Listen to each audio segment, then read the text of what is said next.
Okay, so we're on page 639, we're in paragraph 7. It must be true the miracle can heal all forms of sickness, or it cannot heal. Its purpose cannot be to judge which forms are real and which appearances are true.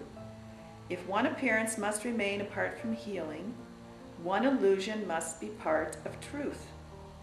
And you could not escape all guilt, but only some of it. You must forgive God's Son entirely, or you will keep an image of yourself that is not whole, and will remain afraid to look within and find escape from every idol there.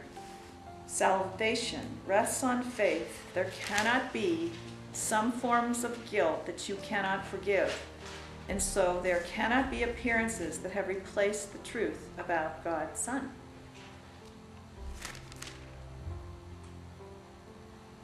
And so what he's saying is we have to rid our minds of all ideas of guilt to wake up to the truth of innocence. And so we can't have one appearance in our life, one event, one drama, be something that's unforgivable, or we are stuck.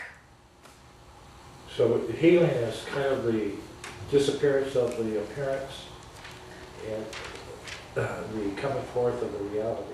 Yes, right. And when it says all forms of sickness, the Course's definition of sickness is not physical.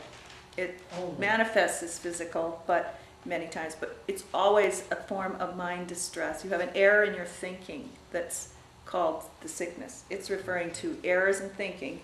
Some of them manifest physically, and some of them manifest emotionally, but they're both, that's what it's getting to. And our errors of thinking are any place where we have justified anger, where we have justified attack. So sometimes the attack eventually is manifested in the body, and sometimes it's just emotional, but they're both the same thing. So it's irrelevant whether we have physical manifestations. It doesn't mean anything really, because we all have emotional manifestations.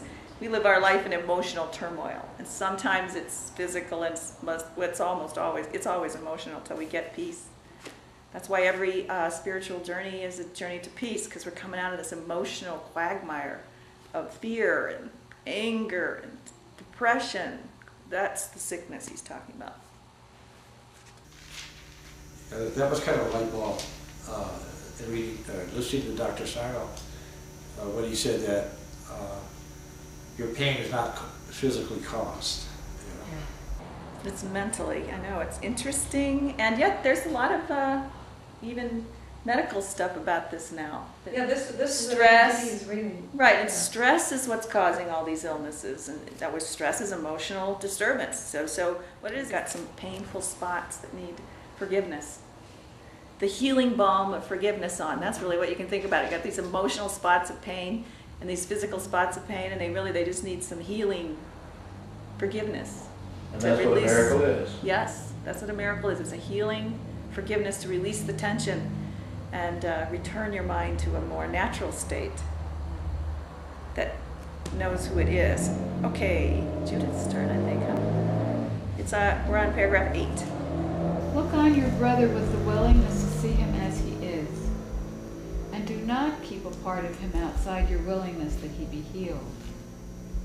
To heal is to make whole, and what is whole can have no missing parts that have been kept outside. Forgiveness rests on recognizing this, and being glad there cannot be some forms of sickness which the miracle must lack the power to heal. So I was reading that, I had a picture of somebody taking an engine apart and having parts that they couldn't fit back in. This brother is not part of me.